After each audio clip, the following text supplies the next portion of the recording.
الحمد لله وكفى وسلام على عباده الذين اصطفى أما بعد فأعوذ بالله من الشيطان الرجيم بسم الله الرحمن الرحيم فيه رجال يحبون أن يتطهروا وقال النبي صلى الله عليه وسلم لا يحافظ على الوضوء إلا مؤمن او کما قال صلی اللہ علیہ وسلم۔ محترم بزرگوں اور دوستوں، اللہ تبارک و تعالی نے ہم مسلمانوں کے لیے عظیم الشان جنت بنائی ہے اور ہمیں یہ بتلا دیا ہے کہ یہ دنیا تمہارا اصل ٹھکانہ نہیں ہے، بلکہ اصل تم کو اسی جگہ پہنچنا ہے جہاں سے تمہارے جد امجد حضرت آدم علیہ السلام آئے تھے، اور حضرت آدم علیہ السلام جنت سے اس دھرتی پر آئے تھے، اس دھرتی پر اتارے گئے تھے، اور یہ بھی بتلا دیا گیا کہ تمہاری 60 سالہ 70 سالہ یہ زندگی ہے، اس کے مقابلے میں آخرت کی لامحدود زندگی ہے، کبھی ختم ہونے والی نہیں، کبھی فنا ہونے والی نہیں۔ اپنی اس زندگی کے لیے تمہیں تیاری کرنا ہے، اپنی اس زندگی کو اور اپنی اس جنت کو تمہیں خود بنانا ہے، اور اس کے لیے اللہ تبارک و تعالی نے بڑے عظیم احسانات فرمائے ہیں اس امت پر۔ نبی کریم صلی اللہ علیہ وسلم کی برکت سے اس امت کو ایسی چھوٹی چھوٹی چیزیں دے دی گئی ہیں، ایسے چھوٹے چھوٹے اعمال دے دیے گئے ہیں کہ اگر مومن بندہ ان چھوٹے چھوٹے اعمال کو کر لیتا ہے، اس میں گھنٹوں نہیں لگتے، اس میں بہت سمے نہیں لگتا، بہت محنت والے کام بھی نہیں رہتے، اگر مومن بندہ وہ کر لیتا ہے تو اللہ تعالیٰ اس کی آخرت بنا دیتے ہیں، اللہ تعالیٰ اس کی جنت بنا دیتے ہیں۔ انہی میں سے ایک عمل ہے جسے ہم وضو کہتے ہیں۔ وضو تو سب کوئی جانتا ہے، نماز پڑھنے کے لیے وضو شرط ہے۔ قرآن کہتا ہے یا ایھا الذین آمنوا اذا قمتم الی الصلاۃ فاغسلوا وجوہکم، جب تم نماز پڑھنے کا ارادہ کرو تو اپنے چہروں کو دھلو، اپنے ہاتھوں کو دھلو، اپنے پیر ٹخنے سمیت دھلو، اپنے سر کا مسح کرو۔ یہ قرآن پاک میں وضو کا حکم مذکور ہے، ہم میں سے ہر شخص جانتا ہے وضو، لیکن ہوتا یہ ہے کہ ہم صرف نماز پڑھنے کے لیے وضو جانتے ہیں، یعنی ہم وضو کرتے ہیں تو صرف نماز جب پڑھنا ہوتا ہے، مسجد جب نماز پڑھنے کے لیے آتے ہیں، صرف ہم اس وقت وضو کر لیتے ہیں بس، یا کبھی قرآن پڑھنا ہوا، قرآن چھونا ہوا، قرآن کی تلاوت کرنا ہوا تو ہم اس وقت وضو کر لیتے ہیں۔ حالانکہ وضو ایسی چیز ہے کہ جو شریعت کا مزاج یہ ہے، نبی کریم صلی اللہ علیہ وسلم کی سنت یہ ہے کہ وضو ہر وقت رہنا چاہیے، ہر دم انسان کو باوضو رہنا چاہیے۔ وضو کرنے میں کتنے منٹ لگتے ہیں؟ اگر کوئی وضو کرے اور آرام سے وضو کرے تو 1.5 سے 2 منٹ میں اس کا وضو پورا ہو جائے گا، 1.5 سے 2 منٹ میں اس کا وضو مکمل ہو جائے گا۔ اور مشکل کتنا ہے؟ کیا بہت بھاری کام ہے؟ کوئی وزن اٹھانا ہے؟ کوئی چیز کرنی ہے؟ نہیں، صرف اعضاء پر پانی بہانا ہے۔ نل کھولا ہم نے اور اعضاء پر پانی بہا دیا، یہاں تک دھل لیا، یہ کر لیا، مسح کر لیا، بس وضو ہو گیا۔ تو وضو اتنا آسان عمل ہے اور وضو اتنا کم سمے لینے والا عمل ہے، لیکن اس کی فضیلت کیا ہے اور اللہ کے نبی صلی اللہ علیہ وسلم نے کیا فرمایا ہے، میں کچھ باتیں اس حوالے سے عرض کروں گا۔ اللہ کے نبی صلی اللہ علیہ وسلم ہر وقت باوضو رہتے تھے، تو ایک مسلمان کے لیے نبی کریم صلی اللہ علیہ وسلم کی سنت کے اعتبار سے بھی یہ حق بنتا ہے کہ وہ ہر دم باوضو رہے۔ پھر دوسری بات آپ صلی اللہ علیہ وسلم نے بڑی عجیب بات ارشاد فرمائی. میں نے خطبے میں وہ حدیث پڑھی ہے، امام حاکم ایک بڑے محدث گزرے ہیں، انہوں نے اس حدیث کو نقل کیا ہے اور نقل کرنے کے بعد فرمایا ھذا حدیث صحیح علی شرط الشیخین، یعنی یہ حدیث اعلیٰ درجے کی صحیح حدیث ہے. کیا فرمایا؟ نبی کریم صلی اللہ علیہ وسلم نے فرمایا لا يحافظ علی الوضوء الا مؤمن. دوسری جگہ الفاظ ہیں لن يواظب علی الوضوء الا مؤمن. آپ نے فرمایا جو اللہ کی نظر میں مومن کامل نہیں ہوگا، اللہ کی نظر میں جس کا ایمان کامل نہیں ہوگا، اس کو باوضو رہنے کی توفیق اللہ کی طرف سے نہیں ملے گی.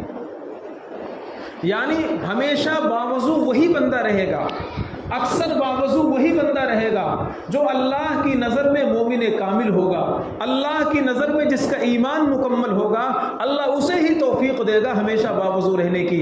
اب میں آپ سے پوچھنا چاہتا ہوں، وضو کرنے میں 1.5 منٹ لگتے ہیں، 2 منٹ لگتے ہیں، وضو اتنا آسان عمل ہے، لیکن مجمع میں شاید 1-2 لوگ ایسے ہوں گے جو کہیں کہ ہم ہر وقت باوضو رہتے ہیں.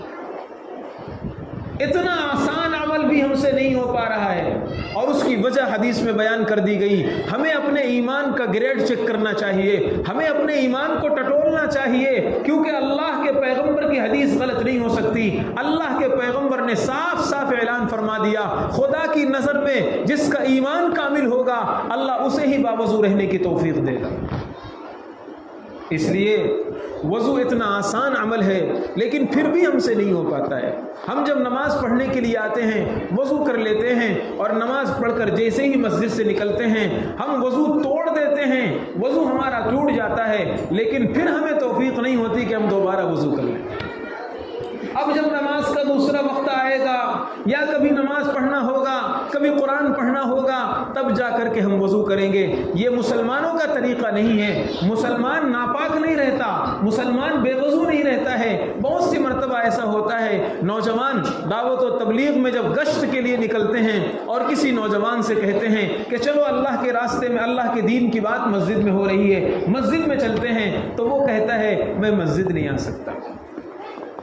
وہ کہتا ہے میں مسجد نہیں آ سکتا.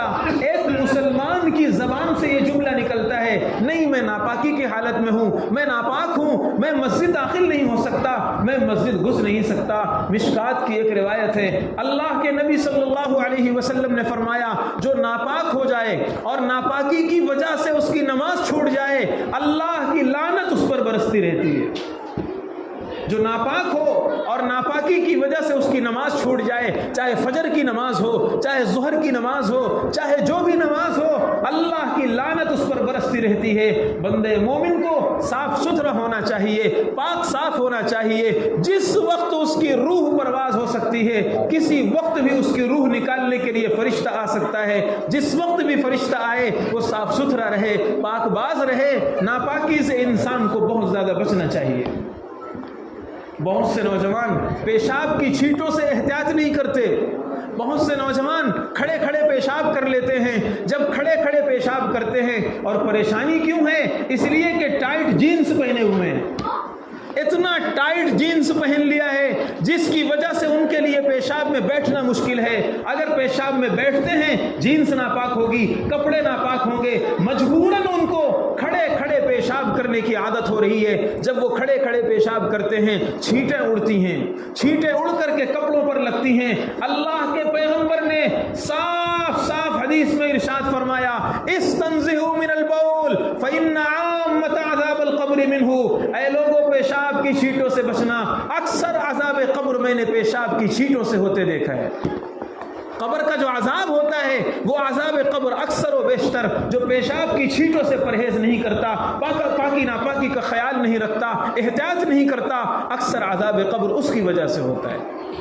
ہوتا یہ ہے کہ ہم ان چیزوں کو کیئر نہیں کرتے، ان چیزوں کا خیال نہیں رکھتے، ان کو بہت معمولی سمجھتے ہیں کہ یار کیا بات ہے، کوئی مسئلہ نہیں ہے، چلو ایسے بھی پیشاب کر لو، بیٹھ کر لو، کہ ہم استنجا تو لے ہی رہے ہیں، صفائی ستھرائی کا خیال رکھ رہے ہیں. نہیں بزرگوں اور دوستوں، دنیا کے دوسرے دھرموں کے پاس، دوسرے مذاہب کے پاس صفائی کا تصور ہے، پاکی کا تصور نہیں ہے. ان کے ڈکشنری میں ان کے یہاں پاکی کا ورڈ نہیں ہے. ان کے یہاں کلیننگ کا ہے، صفائی کا ہے۔ مثال کے طور پر اگر یہاں پر پیشاب لگ جائے، اگر یہاں پر پیخانہ لگ جائے، وہ ٹشو لیں گے اور ٹشو سے پوچھ دیں گے، یہ بدن کا یہ حصہ صاف تو ہو گیا لیکن پاک نہیں ہوا۔ پاک اس وقت ہوگا جب اسے پانی سے دھلا جائے گا۔ یہ محمد الرسول اللہ صلی اللہ علیہ وسلم کا اپنے ماننے والوں پر احسان ہے کہ حضرت نبی پاک صلی اللہ علیہ وسلم نے اپنی امت کو صفائی بھی سکھائی، پاکی بھی سکھائی۔ اور میں نے خطبے میں آیت پڑھی تھی، فیہ رجال یحبون ان یتطہروا، اہل قبا کی تعریف کی جا رہی ہے۔ قبا میں جو لوگ رہتے تھے ان کی تعریف کی جا رہی ہے، اور تعریف کرتے ہوئے اللہ کا قرآن کہتا ہے اس بستی میں ایسے مردان خدا آباد ہیں، ایسے لوگ آباد ہیں جو خوب خوب پاکی کو پسند کرتے ہیں۔ اللہ کے نبی صلی اللہ علیہ وسلم پر جب قرآن کی یہ آیت اتری، آپ مدینہ سے قبا تشریف لے جاتے ہیں، وہاں کے لوگوں کو جمع کرتے ہیں اور پوچھتے ہیں کون سا عمل تمہارا ہے؟ عرش میں اس کی تعریف ہو رہی ہے، تم کرتے کیا ہو؟ کیا کرتے ہو؟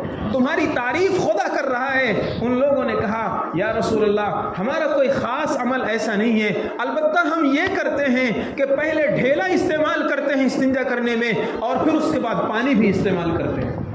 ڈھیلے سے بھی پاکی حاصل کرتے ہیں، اور مزید صفائی ستھرائی کے لیے، اچھے طریقے سے پاکی حاصل کرنے کے لیے پھر پانی کا استعمال بھی کرتے ہیں۔ اللہ کے نبی صلی اللہ علیہ وسلم نے فرمایا یہی وہ چیز ہے، اللہ تبارک و تعالی اس کی تعریف کر رہا ہے کہ ایسے لوگ اس بستی میں آباد ہیں جو پاکی حاصل کرنے کو پسند کرتے ہیں۔ اور آج کی صورتحال یہ ہے، آج کی صورتحال یہ ہے کہ مسلمان کہے جانے والے نوجوان اگر انہیں رات میں ناپاک ہو گئے، وہ نہانے کی ضرورت پیش آ گئی، تو وہ فجر کی نماز چھوڑ دیتے ہیں، اور اپنے روٹین کے حساب سے جب صبح اٹھیں گے، جاب کے لیے جب نہائیں گے تب نہائیں گے۔ میں نے حدیث سنائی، اللہ کی لعنت برستی رہتی ہے ایسے بندے پر جو ناپاکی کی وجہ سے نماز چھوڑ دیتا ہے۔ اللہ کی لعنت اگر برسے کسی گھر پر، کسی بندے پر، وہ کبھی سکسیس نہیں ہو سکتا۔ اللہ کی لعنت کا مطلب یہ ہے کہ اللہ کی رحمت سے یہ دور ہو گیا، اللہ کی مدد سے دور ہو گیا، اللہ کے فضل سے دور ہو گیا، اللہ کی خصوصی عنایت سے دور ہو گیا۔ جو بندہ اللہ کی نظروں میں گر جائے، دنیا اسے کتنا بھی اٹھائے وہ کبھی اٹھ نہیں سکتا، سماج میں کبھی بہتر نہیں ہو سکتا، اللہ کی نظر میں اچھا انسان نہیں ہو سکتا۔ اس لیے اگر کسی کو ناپاکی پیش آ جائے تو اس کا پہلا حکم یہ ہے کہ جب نماز کا وقت آئے اس سے پہلے وہ نہا دھو کر کے فارغ ہو جائے، فرصت ہو جائے، صاف ستھرا ہو جائے۔ اگر وہ ناپاکی کی حالت میں نماز قضا کر دیتا ہے، وہ اپنے اوپر بھی ظلم کر رہا ہے، اپنے بیوی بچوں پر ظلم کر رہا ہے، جس گھر میں جس چھت کے نیچے وہ سو رہا ہے اس گھر پر ظلم کر رہا ہے۔ یہ لعنت برسے گی خدا کی، اللہ کی پھٹکار ہوگی اس گھر پر۔ کیسے اس گھر میں سکون آئے گا؟ کیسے یہ گھر ترقی کرے گا جس گھر میں خدا کی لعنت برس رہی ہو؟ اس لیے نوجوانوں اگر ایسی صورتحال پیش آ رہی ہے تو فوراً نماز فجر سے پہلے غسل کرنے کا اہتمام کیجئے۔ ہلکی سی ٹھنڈک کی وجہ سے یا تھوڑا سے موسم کی وجہ سے یا اپنی سستی کی وجہ سے ایسے مت کرو، اس لیے کہ اگر شیطان تمہیں سستی یاد دلائے، شیطان ذرا سے ٹھنڈک کا بہانہ بنائے، عذاب جہنم کو سوچ لیا کرو، جہنم کے دہکتے ہوئے انگاروں کو سوچ لیا کرو، اللہ کی پھٹکار کو سوچ لیا کرو، خدا کی لعنت کو سوچ لیا کرو، بدن میں پھرتی آ جائے گی، بدن تیار ہو جائے گا۔ اس لیے ناپاکی کی حالت میں ایک مسلمان جیے، ایک مسلمان زندگی گزارے، یہ کافروں کا طریقہ ہے، غیروں کا طریقہ ہے۔ ان کے یہاں پاکی ناپاکی کوئی مسئلہ نہیں ہے، ان کے یہاں پیشاب لگے گا ٹیشو پیپر سے پوچھیں گے، وہ صفائی کا سب کچھ سمجھتے ہیں، صفائی اصل ہے۔ ہمارے یہاں صفائی بھی ہے اور ساتھ میں پاکی بھی ہے۔ اس لیے پہلی چیز یہ ہے کہ ہر مسلمان کو پاک صاف رہنا چاہیے۔ کوئی مسلمان کسی وقت اس حالت میں نہ رہے کہ خدا نہ خواستہ اگر اللہ کا موت کا فرشتہ اس کے پاس آ جاتا ہے اور وہ ناپاکی کی حالت میں ہوتا ہے، کس حال میں اللہ کے پاس جائے گا؟ حدیث موجود ہے، اللہ کے نبی صلی اللہ علیہ وسلم نے فرمایا جس حال میں تم مرو گے خدا کے پاس اسی حال میں اٹھو گے۔ اگر ایک بندہ ناپاک ہو کر کے اس دھرتی سے جا رہا ہے، اسے موت آ رہی ہے ناپاکی کی حالت میں، یہ اللہ کے پاس بھی ناپاکی کی حالت میں حاضر ہوگا، کیا منہ دکھائے گا؟ کیسے اللہ تعالیٰ کا سامنا کرے گا؟ کیا تمہارے گھروں میں پانی نہیں ہے؟ کیا نہانے کے لیے ہاتھ نہیں اٹھتے؟ کیا صابن کا انتظام نہیں ہے؟ کیوں ناپاکی کی حالت میں ایک مسلمان جیتا ہے؟ ایک مسلمان کی یہ شایع نشان نہیں ہے۔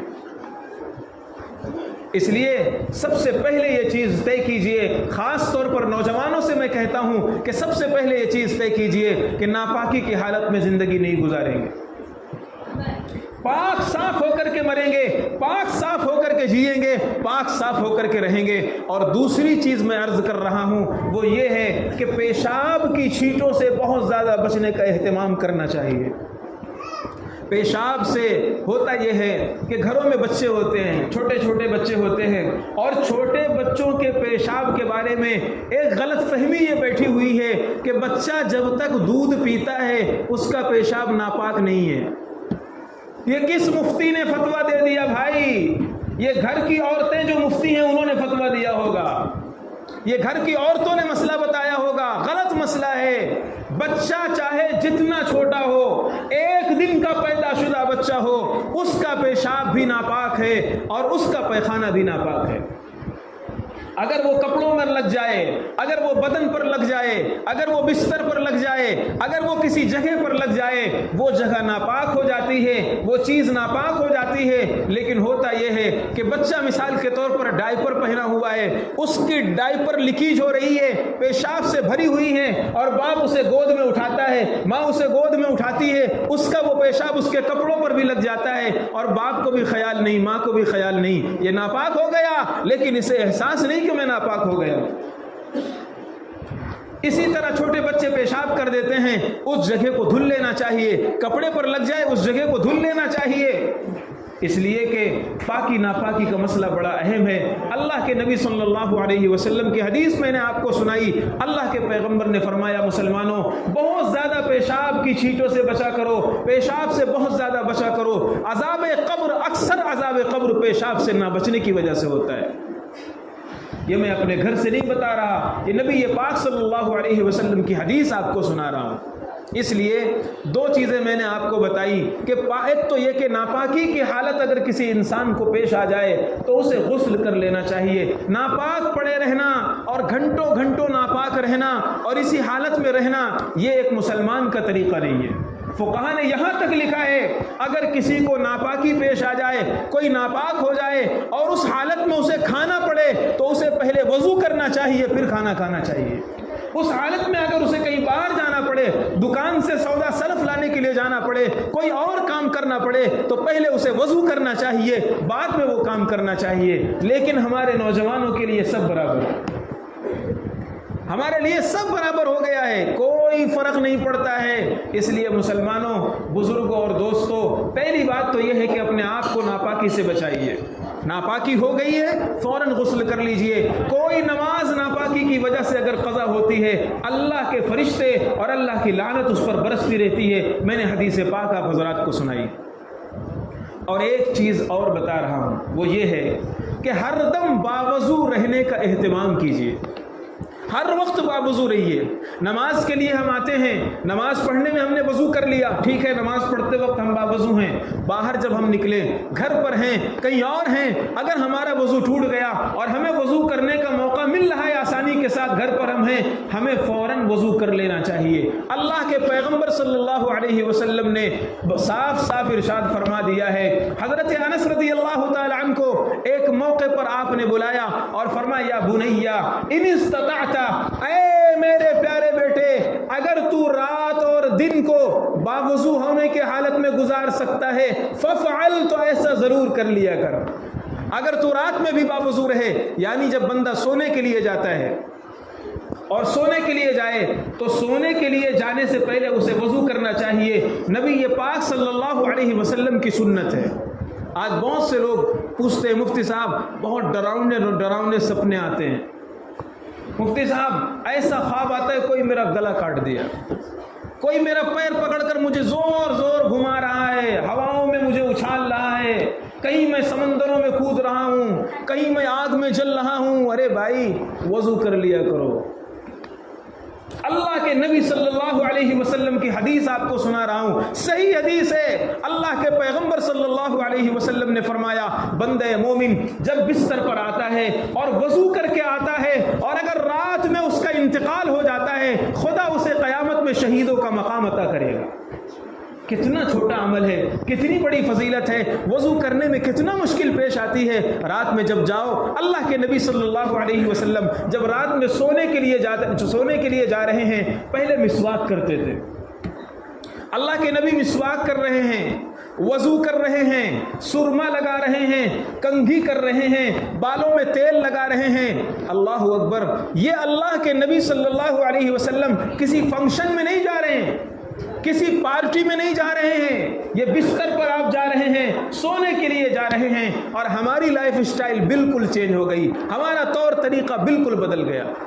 ہم نے رات میں 12 بجے دبا کر کے کھایا اور وہیں پر سو گئے۔ اب یہ گیس ہمارے دماغ میں نہیں چڑھے گی تو کہاں جائے گی؟ سونے سے 2 گھنٹے پہلے کم سے کم کھانا اپنا مکمل کر لیا کرو، سونے سے 2 گھنٹے پہلے کم سے کم اپنا کھانا کھا لیا کرو، اور اس کے بعد جب بستر پر آؤ تو بستر پر آنے سے پہلے وضو کر لیا کرو، مسواک کر لیا کرو، سر پر تیل لگا لیا کرو، اور اس کے بعد کپڑے چینج کر لیا کرو۔ اور اللہ کے نبی صلی اللہ علیہ وسلم سرما لگایا کرتے تھے، سرما لگا لیا کرو، پھر اپنے بستر پر آیا کرو، صفائی ستھرائی کے ساتھ، خوشبو کے ساتھ، اچھے طریقے پر اپنے بستر پر آیا کرو۔ یہ نبی پاک صلی اللہ علیہ وسلم کی سنت ہے، اور ہم ان چیزوں کا خیال نہیں رکھتے۔ ہم یہ سمجھتے ہیں یہ معمولی چیزیں ہیں، ایسے ہی ہیں، نہیں۔ اس لیے آپ صلی اللہ علیہ وسلم نے فرمایا ہر دم باوضو رہا کرو۔ اسی طرح ایک حدیث ہے حضرت انس رضی اللہ تعالیٰ عنہ کی، ایک دوسری روایت ہے، اور حضرت ابو ہریرہ رضی اللہ تعالیٰ عنہ کی یہ حدیث ہے۔ آپ صلی اللہ علیہ وسلم نے ایک مرتبہ صحابہ سے پوچھا، الا ادلکم علی ما یمحو بہ الخطایا ویرفع بہ الدرجات، صحابہ مجھے بتاؤ، کیا میں تمہیں ایسا وظیفہ نہ بتاؤں، ایسا عمل نہ بتاؤں جس سے نیکیاں بڑھیں، گناہ مٹیں اور اللہ کی نظر میں تم اچھے انسان بن جاؤ؟ کیا میں ایسا وظیفہ نہ بتاؤں، ایسا عمل نہ بتاؤں؟ صحابہ نے کہا بلا یا رسول اللہ، کیوں نہیں، ضرور بتائیے۔ آپ نے ارشاد فرمایا اسباغ الوضوء علی المکارہ، اسباغ الوضوء علی المکارہ، فرمایا جب طبیعت نہ چاہے، جی نہ مانے، اس وقت اچھے طریقے سے وضو کر لینا اللہ کی نظر میں انسان کو اونچا مقام عطا کرتا ہے، خطائیں مٹتی ہیں، گناہ ختم ہوتے ہیں، اور نیکیوں سے اس کا مقام بلند ہوتا ہے۔ ٹھنڈ ہے، یہ موسم چل رہا ہے، تھوڑا سے ٹھنڈی کا موسم ہے، صبح اٹھے فجر میں مثال کے طور پر، اب طبیعت نہیں چاہ رہی ہے، پانی میں ہاتھ لگانے کا من نہیں کر رہا ہے اگر پانی ٹھنڈا ہے تو، ایسے موقع پر اگر کوئی بندہ اچھے طریقے پر وضو کرتا ہے، رگڑ رگڑ کر، مل مل کر کے پورا کمپلیٹلی وضو کرتا ہے، اللہ کے پیغمبر کی حدیث ہے اور صحیح حدیث ہے، اللہ کے نبی نے فرمایا اللہ تعالیٰ اس کے گناہوں کو مٹائے گا، اس کے انگ انگ سے، اعضاء سے گناہ جھڑیں گے، آنکھوں سے گناہ نکلیں گے، چہرے سے گناہ نکلیں گے، ہاتھ سے گناہ جھڑیں گے، پیر سے گناہ جھڑیں گے، جہاں جہاں وضو کا پانی لگتا جائے گا گناہ وہاں سے جھڑتے جائیں گے۔ کتنا چھوٹا سا عمل ہے، کتنا چھوٹا سا عمل ہے، اور اس کی وجہ یہ ہے کہ جب مثال کے طور پر آدمی باوضو رہتا ہے، وہ کہیں بھی قرآن پڑھ سکتا ہے، کبھی بھی مسجد میں جا سکتا ہے، نفل پڑھ سکتا ہے، اور ایک انسان اگر ہر دم بے وضو ہے تو پہلے سست شیطان اسے سستی دلائے گا، ارے کہاں وضو کرو گے، پانی کہاں ہے، فلاں کہاں ہے، استنجا بھی کرنا ہے، یہ ہے وہ ہے، دنیا بھر کے جھمیلے۔ اس لیے اپنے آپ کو عادت ڈالو باوضو رہنے کی۔ ایک نوجوان سے میری ملاقات ہوئی، انہوں نے کہا مفتی صاحب آپ کو بتاؤں، ظہر کے وضو سے عشاء کی نماز پڑھتا ہوں۔ یہ اسی ممبئی نگری کی بات بتا رہا ہوں اور اسی زمانے کی بات بتا رہا ہوں، 14 صدیاں پہلے کی بات نہیں بتا رہا، کسی جنگل اور کٹی کے کسی بابا کی بات آپ کو نہیں سنا رہا، یہ اسی ممبئی نگری کے سنا رہا ہوں۔ ظہر کے وضو سے عشاء کی نماز وہ بندہ پڑھتا ہے۔ اور اس کے لیے ایک بات بتاؤں، یہ بیکار چیزیں مت کھاؤ، یہ جو ہے نا بیکار کی چیزیں، بہت ساری تلی ہوئی چیزیں، بہت بھجیا، سموسا اور تندوری اور باہر کا آئٹم، یہ پیٹ کو خراب کر دیتا ہے، یہ گیس بناتا ہے، اور پھر انسان زیادہ باوضو نہیں رہ پاتا۔ اس لیے بہت زیادہ خراب چیزیں مت کھاؤ، اچھی چیزیں کھاؤ تو صحت اچھی رہے گی اور باوضو رہو گے۔ تو خلاصہ یہ نکلا کہ ہمیں باوضو رہنا ہے، اور باوضو رہنے کے لیے وضو روکنا نہیں ہے کہ وضو ری آ رہی ہے، وضو ٹوٹنے کا تقاضا ہو رہا ہے، اب روک کر بیٹھے ہوئے ہیں، نہیں روکنا نہیں ہے، اس سے صحت خراب ہوگی۔ وضو توڑ دو، استنجا کا تقاضا ہے استنجا کر لو، لیکن اس کے بعد فوراً وضو کر لو، اس کے بعد فوراً وضو کر لو۔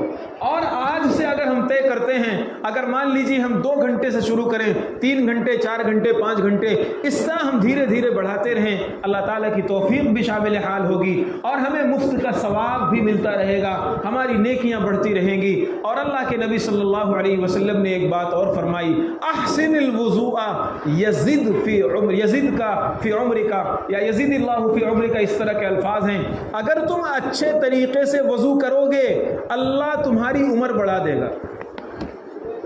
اب بتاؤ، اگر کسی کو 60 سال، مثال کے طور پر کسی کو معلوم ہو کہ بھائی آپ کی زندگی 60 سال ہوگی، لیکن اگر آپ یہ وظیفہ پڑھو گے تو آپ 80 سال کے ہو جاؤ گے، تو وہ اگر وظیفہ رات بھر کا ہوگا تو بندہ رات بھر بھی پڑھے گا۔ جینے کی تمنا ہر شخص کو ہے اور ہونا چاہیے، اس دنیا میں بار بار نہیں آنا ہے نا، اس دنیا میں بار بار نہیں آنا، ہر بندہ جینے کی تمنا کرتا ہے اور کرنا چاہیے، لیکن یہ جینے کی تمنا آخرت کے لیے ہونی چاہیے۔ نبی پاک صلی اللہ علیہ وسلم نے فرمایا احسن الوضوء، اللہ کے بندے اگر تم اچھے سے وضو کرو گے اللہ تمہاری عمر بڑھا دے گا۔ عمر دینے والا وہی ہے، بڑھانے والا وہی ہے۔ اگر وہ 60 سال لکھ سکتا ہے وہ 80 بھی کر سکتا ہے۔ یمحو اللہ ما یشاء ویثبت وعنده ام الکتاب، وہی گھٹاتا ہے، وہی بڑھاتا ہے، وہی لکھتا ہے، وہی مٹاتا ہے، اسی کے پاس سب کچھ ہے، ساری خدائی اس کی ہے، ساری قدرت اس کی ہے، وہ جو چاہے کر سکتا ہے۔ تو آج سے ہمیں اچھے طریقے سے وضو کرنا ہے۔ بہت سارے نوجوانوں کو میں دیکھتا ہوں ایک دم نماز کا ٹائم ہو رہا ہے، بھاگتے بھاگتے آتے ہیں، فل اسپیڈ میں نل کھولا، فٹافٹ وضو کیا، چلے آئے۔ یہ وضو کا طریقہ نہیں ہے، یہ احسن الوضو نہیں ہے۔ اطمینان سے تھوڑا پہلے آؤ، نل کم کھولو، پانی کم استعمال کرو، اچھے سے وضو کر کے پھر سنجیدگی کے ساتھ آؤ، یہ مسلمانوں کا طریقہ ہے۔ تو ایک بات آپ نے فرمائی، اچھے سے وضو کرو گے تو آپ کی عمر بڑھے گی۔ دوسری بات آپ نے فرمائی وَيُحِبُّكَ حَافِظَاكَ، یہ جو 2 بیٹھے ہوئے فرشتے ہیں کرامن کاتبین جنہیں کہتے ہیں، یہ تم سے محبت کرنے لگیں گے۔ اگر تم اچھے طریقے سے وضو کرو گے اور ہر دم باوضو رہو گے تو یہ فرشتے تمہیں محبت کرنے لگیں گے، اور جب فرشتے محبت کرنے لگیں گے تو گناہوں سے اللہ تعالی حفاظت فرمائے گا۔ دعا فرمائے اللہ عمل کی توفیق عطا فرمائے۔ وآخر دعوانا الحمدللہ رب العالمین۔